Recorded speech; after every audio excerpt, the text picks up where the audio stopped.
Android mobile ব্যবহারকারীরা কিন্তু আপনাদের ইন্টারনেট যদি স্লো ফেস করেন, আপনার ইন্টারনেট যদি স্লো কাজ করে, সেক্ষেত্রে আপনারা চাইলে আহ, আহ, আপনাদের এয়ারপ্লেন মোডটাকে অন করে দিবেন এবং কিছুক্ষণ পর এয়ারপ্লেন মোডটাকে আবার অফ করে দিবেন। তাতে কী হবে, আপনার মোবাইলের নেটওয়ার্ক কানেকশনগুলো রিস্টার্ট হবে এবং আপনার মোবাইলের স্পিড আগে থেকে বেড়ে যাবে।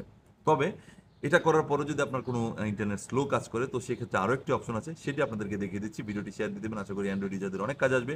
পাশাপাশি আমার আইডিকে ফলো দিয়ে রাখুন, এরকম ইম্পর্টেন্ট ভিডিও যদি আপনার কাজে আসবে। So let's check it out. তো আপনি ইন্টারনেটকে স্পিড আপ করার জন্য সেটিংসে চলে যাবেন, এরপরে কানেকশনে চলে যাবেন, এরপরে নিচে মোড কানেকশন সেটিংস আছে সেখানে চলে যাবেন।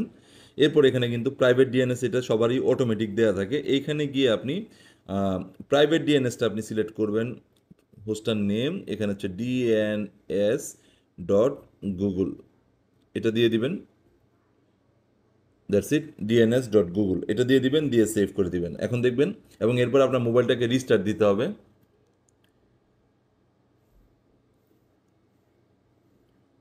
রিস্টার্ট দেওয়ার পর আপনি দেখবেন আপনার মোবাইল আগে থেকে অনেক ফাস্ট কাজ করছে। এছাড়াও আপনি যদি মনে করেন যে আমার ইন্টারনেট ফাস্ট কাজ করছে না, আপনি আবারও গিয়ে প্রাইভেট ডিএনএসে চলে যাবেন। সেখান থেকে গিয়ে আপনারা কিন্তু চাইলে আবার অটোমেটিকে সিলেক্ট করে দিবেন এবং সেভ করে দিবেন, তাহলে আপনি আবার আগের সেটিংয়ে ফিরত যাবেন। Thank you.